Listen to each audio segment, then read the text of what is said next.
안녕하세요, 비트TV입니다. 구글과 코인베이스, 드디어 구글이 코인베이스와 파트너십 관계를 맺었습니다. 이 소식이 전파됨에 따라 코인베이스 주가가 6% 정도 상승을 했고 급등을 했죠. 급등을. 그리고 조금 이따 제가 구글과 리플과의 관계에 대해서 살짝 보여드리도록 하고, 이제 뭔가 좀 실마리들이 좀 풀리는 것 같아요. 자, 여기서부터는 구독자분들에게만 노출이 되는 영상입니다. 구독, 좋아요 좀 눌러주시고요. 구글과 리플, 그리고 구글과 코인베이스 같은 경우는 미래에 유일하게 남을 은행이라는 표현을 하는 분도 계시더라고요. 해외 인플루언서인데 전 세계 모든 은행 업무를 코인베이스에서 할 수도 있다는 표현을 했습니다. 100% 제가 그 말에 대해서 긍정을 하기는 약간 그렇지만 부정하기에도 지금 제가 암호화폐에 대해서 이야기를 하고 있는 제 입장에서 봤을 때는 약간은 가능성이 있겠다. 그럴 수도 있겠다. 어쩌면 그럴 것이다. 그런 생각을 한 40-50%는 하는 것 같아요. 이제 닷컴 버블을 통해서 살아남았던 IT 업계의 공룡 기업들이 속속들이 하나둘씩 암호화폐 쪽으로 쏠리게 될 겁니다. 그거에 대한 물밑 작업들은 이미 준비되고 있었죠. 그거를 이제 현실 세대에서 인정하기 싫었겠지만 그들은 이미 그 큰 그림을 그려놓고 있었을 것 같아요. 제 생각에는. 구글이 들어왔다. 그리고 아마존 같은 경우도 리플과의 관계에서 벗어날 수 없는 영역이죠. 그리고 이제 스티브 잡스의 애플이 남았는데 애플의 CEO 팀 쿡도 분명 암호화폐를 보유하고 있다. 회사 돈으로 사지는 않았지만 개인적으로 암호화폐를 가지고 있다고 발표를 했고, 끊임없이 파트너십 관계를 모색 중일 수도 있겠죠. 아니, 어쩌면 XRP와 은밀한 관계가 있지 않을까, 그런 생각을 해봅니다. 제가 암호화폐 뉴스 그리고 블록체인에 관한 컨텐츠를 가지고 여러분들께 유튜브 방송을 하고 있지만 가장 큰 틀로 봤을 때는 결국 인류와 쓰이게 될 코인은 XRP 뿐이라는 거죠. XRP 뿐이라는 표현은 약간 어폐가 있을 수도 있고 그 외에 몇 개의 코인이 쓰일 수는 있겠지만, 내가 지금 애플 사장이고 내가 지금 구글의 CEO고 아마존의 CEO고 각국 행정수반을 이끄는 가장 총책임자라면, 그리고 내가 암호화폐를 이해한다면, 그리고 블록체인 기술을 써야 될 거라고 생각을 한다면, 저 같으면 다른 코인 볼 게 없어요. 그냥 XRP만 갖다 쓰면 모든 게 해결이 됩니다. 올인원이죠. 올인원. 1+4 정도 될까요? 굳이 다른 암호화폐를 가져다가 시스템 자체를 복잡하게 만들 필요가 없다는 겁니다. 그건 뭐 CBDC도 관련이 돼 있고 송금, 결제, 거래, 에스크로도 마찬가지고 스마트 컨트랙트도 마찬가지고 뭐 NFT, 디파이 다 그렇다는 겁니다. 그런데 국가 행정을 이끄는 사람들이 암호화폐를 모르고 블록체인을 모르고 그냥 나쁜 거다, 위험한 거다라고 판단을 한다면 쓸데없는 코인에 기웃기웃할 수도 있겠죠. 어쨌든 그냥 끝판왕은 XRP 리플이라는 거죠. 제가 뭐 경제학 박사도 아니고 논문을 내서 학위를 받은 사람도 아닙니다. 그런데 제 아는 상식으로, 제가 아는 틀로는 결국 XRP 리플이라는 거죠. 아마 제 생각이 거의 맞을 겁니다. 구글이 코인베이스와 손을 잡았다. 그리고 암호화폐를 결제 시스템, 결제의 도구로 쓸 거다. 그리고 아시겠지만 인스타그램, 페이스북, 유튜브 다 NFT를 하겠다고 했어요. 그런데 지금 여러분들 인스타그램을 하시는 분들은 아시겠지만 지금 메타마스크 지갑과 연동이 돼서 사용을 하게끔 세팅을 해놨어요. 이런 것들이 점점 암호화폐, NFT, 블록체인 이런 인프라가 이제 대중들의 삶에 조금씩 스며든다는 거죠. 그런데 일반 대중들은 이게 뭐야? 이게 뭐지? 이게 뭔데 지금 여기에 깔려 있는 거지? 전혀 알아채지 못하고 인식하지 못하고 상황 자체를 이해하지 못하지만 어쨌든 세상은 계속해서 변한다는 거죠. 어제 제가 영상에서 금과 디지털 골드, 비트코인에 대해서 비교를 했었죠. 딴 걸 다 떠나서 가장 여러분들이 크게 느끼셔야 되는 건 결국 그거예요. 뭐냐면 그냥 골드는 가장 아날로그적이다.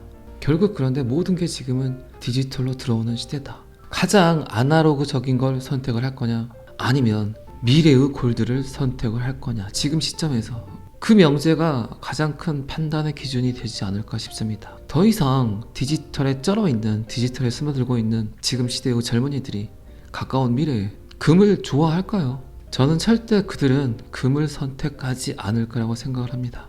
지금 시대의 가장 아날로그적인 산물은 어쨌든 금이라는 금속이죠. 10월 10일 암호화폐 분야에서 가장 큰 뉴스는 암호화폐 결제를 수락하기 시작한 구글의 코인베이스와 파트너십. 이게 가장 큰 이슈다. 그런데 시장 가격은 전혀 반영이 되지 않고 있다. 참 시기가 좋아요. 이런 발표를 하기에. 시장 가격을 거의 요동치지 않는 말도 안 되는 IT 공룡 기업 구글의 암호화 결제 도입. 사람들이 너무 황폐해져 있다. 피폐해져 있다. 실망감이 크다. 비트코인의 빗자만 봐도 토할 것 같다. 이런 시기들을 어떻게 블랙록이라든가 구글은 선택을 했을까요? 이런 것들이 여러분들 보기에 짜여진 각본이 아니라고요. 저는 충분히 짜여진 각본이라고 생각을 합니다. 어쨌든 지금 제롬 파월의 금리 정책 때문에 모든 것들이 묶여있고 모든 것들이 위험해 보이지만 그 위험 속에 항상 기회는 도사리고 있다는 거 제가 여러 번 말씀드렸기 때문에 더 하면 여러분들 사라고 꼬시는 것 같기 때문에 그 이야기는 여기까지만 하고요. 이 기사도 여기까지만 보겠습니다. 이게 2016년 9월 15일 CNBC 데이터입니다. 구글 이야기가 나왔으니까 구글과 리플 이야기를 한번 해볼게요. 2016년 9월 구글이 지원하는 블록체인 스타트업 리플. 리플이라는 회사가 꼬마였을 때겠죠. 스타트업 기업으로 표현을 하기 때문에 지금으로부터 거의 6년 전이기 때문에 충분히 그때는 꼬마였겠죠. 구글이 지원을 한다. 그리고 블록체인 스타트업 기업 리플은 대형 은행에서 5,500만 달러를 조달을 한다. 이 기사는 제가 별다른 설명 없이 그냥 데이터만 직설적으로 한번 읽어보도록 하겠습니다. 판단은 여러분들이 하는 거기 때문에 괜히 이런 기사들은 제가 살을 붙이게 되면 여러분들이 리플을 살 수 있기 때문에 리플 사지 마세요. 그냥 보세요. 지금 갖고 있는 리플도 충분하니까 뭔가를 더 살려고 노력하지 마세요. 제가 항상 이야기 드렸지만 내 평단이 중요한 게 아니다. 내 개수가 중요한 게 아니다. 얼마나 안전한 돈이 들어가 있는가, 그게 가장 크다고 그랬어요. 지금 그리고 여러분들 아시겠지만 산탄데르, 뱅크 오브 아메리카 이름만 들어도 그냥 어마무지해 보이는 그런 금융 공룡 기업들이 리플과 지금 파트너십 관계에 있죠. 그 시작이 이때부터였다는 거죠. 5,500만 달러의 모금. 이 재무 라운드에는 영국 은행 스탠다드 차터드가 포함이 된다. 자, 그러면 이 기사가 9월 15일에 나왔다. 그러면 스탠다드 차터드 기사도 또 있겠죠. 그거 살짝 봐보도록 하겠습니다. 자, 스탠다드 차터드 리플에 대한 전략적 투자 완료. 2016년 9월 15일 스탠다드 차터드 은행은 선도적인 분산 원장 회사인 리플의 전략적 투자를 발표를 했다. 이 투자는 은행이 고객과 업계에 가치를 추가하는 새로운 방법을 모색함에 따라 분산원장 기술 분야에서 은행의 디지털화 의제를 더욱 가속화할 것이다. 그리고 여러분들 잘 아시는 일본의 SBI 홀딩스 그리고 스페인의 산탄데르까지 어마무지한 기업들이 2016년부터 조작을 하고 있었죠. 시나리오를 써내려가고 있었죠. 이런저런 데이터를 보게 되면 가장 의구심을 드는 게 이런 엄청난 금융기업들의 파트너십 그리고 구글의 지원, 그런데도 불구하고 SEC는 리플과의 소송을 진행을 했다. 이런 기사들을, 이런 파트너십 관계를 알고 있는 사람들은 SEC가 리플에 태클을 건 그런 사건들을 신경이나 쓸까요? 전혀 신경 쓰지 않겠죠. 그냥 그들의 놀이 이렇게밖에 생각할 수 없겠죠. 전 세계 금융 공룡 기업들이 리플과 파트너십 관계에 있는데 어떻게 보면 SEC가 돈에 움직이지 그들의 권력에 움직일까요? 그러지는 않을 거예요, 분명히. 그런데 SEC가 리플에 태클을 걸었다. 충분히 그렇다면 파트너십 관계에 있는 기업들과 모종의 썸씽이 있었겠죠. 그렇지 않고서야 이런 기업들과의 파트너십 관계에 있는 이 회사를 어떻게 SEC가 건들겠어요. 자꾸 말하지만 지금 가격을 즐기세요. 지금 가격을 즐기란 말은 무슨 뜻인지 여러분들 잘 아실 거예요. 가격에 너무 연연하지 마시고 그냥 보세요. 시간이 조금만 지나더라도 언제 그럴 때가 있었나? 그런 적이 있었나? 이런 생각들 하실 겁니다. 그리고 내가 왜 그때 비트TV 말만 계속 듣고 있었지? 사지 마라고 하길래 그냥 안 샀는데 이럴 수 있다는 거죠. 지금 여러분들은 2016년 기사를 보고 있습니다. 그렇기 때문에 지금 제가 어떤 글을 읽는다면 충분히 지금 리플이 어떤 위치에 와 있는가 정확히 체크할 수 있겠죠. 어쨌든 2016년 리플은 스타트업 기업이었고 지금은 6년이 지난 2022년이라는 거. 자, 그러면 왜 이런 기업들이 리플과 파트너십 관계를 할까요? 어떤 문제점들을 해결을 하기 위해서 리플의 지불 시스템이 필요하다고 생각을 했을까요? 현재 국제 결제는 매우 높은 비용으로 며칠이 소요될 수 있다. 리플은 그들의 기술을 통해 은행이 이 과정에서 운영 비용을 33% 절감을 하고 대출 기관이 초 단위로 돈을 이동할 수 있다고 말을 했다. 현대 금융 시스템에서 해결할 수 있는 많은 부분들을 설명을 하고 있죠. 이 프로토콜을 블록체인 기술에 접목을 하게 되면 그게 탈중앙화 금융, 디파이라는 거고요. 예를 들어 페이스북이 어플리케이션 제조 업체에 지불할 수 있는 거래이다. 이것은 돈을 옮기는데 많은 노력이 필요하고 더 큰 거래에 비해 인하율이 높지 않기 때문에 종종 비싸고 은행의 수익성이 없을 수 있다.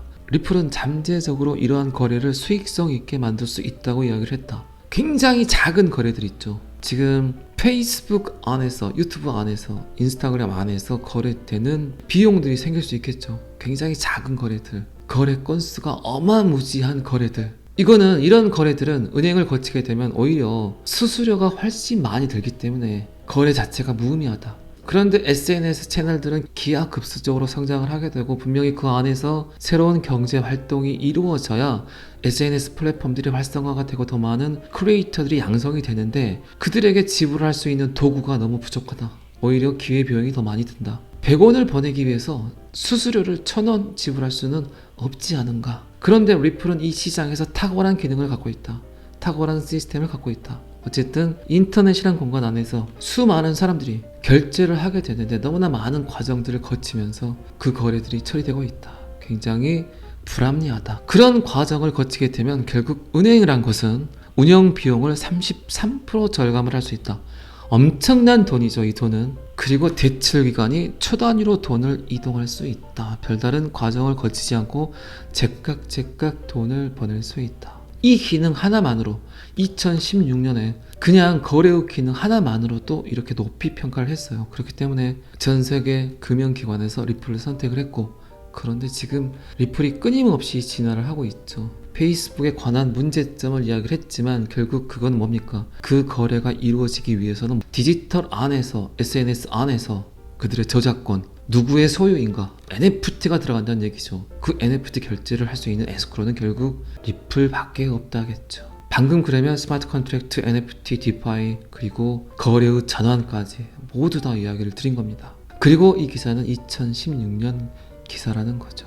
2016년에서 지금 2022년 엄청난 업그레이드를 했습니다. 리플은. 당시 리플의 CEO인 크리스 라스에는 회사가 글로벌 확장을 하기 위해 새로운 자금을 투자하고 있다고 이야기를 했고, 이때는 정말 꼬마였죠. 꼬마. 어떻게 될지도 모르는 그런 회사였는데 이렇게 성장을 해버렸습니다. 방금 전에도 이야기 드렸지만 이런 데이터들을 알고 있는, 인지하고 있는 사람들은 SEC와 리플 간의 소송을 어떻게 봤을까요? 그냥 아무것도 아니다. 한 번 더 저점에 들어가서 리플을 살 수 있는 기회가 왔구나라고 생각한다는 겁니다. 그리고 이제 또 엄청난 이야기를 합니다. 방금 전에도 말씀드렸지만 인터넷이란 공간 안에서, SNS란 공간 안에서의 소액 결제의 문제점, 그 소액을 과연 은행에서 처리할 수 있을까요? 100원을 보내기 위해서 1000원의 수수료를 지불한다. 그러면 전혀 그 시장은 의미가 없는 시장이 돼버리겠죠. 가치가 없는 시장이 돼버리겠죠. 그런데 2016년 그 누군가는 미래를 예측했고 이런 시대가 올 거라고 생각을 했겠죠. 리플 기술의 기반인 블록체인은 모든 거래를 기록하고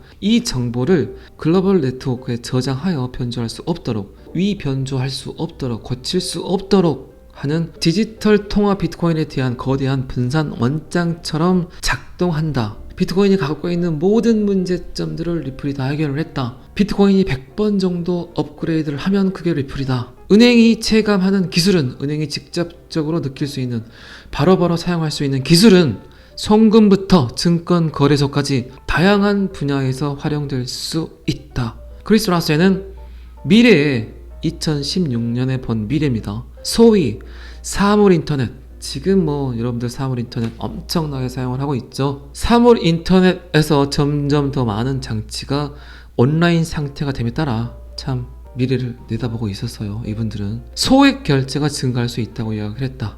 여기에서, 이곳에서 리플이 그 모든 기능을 활성화하게 될 거다. 결국 리플이 모든 걸 하고 리플만 있으면 된다.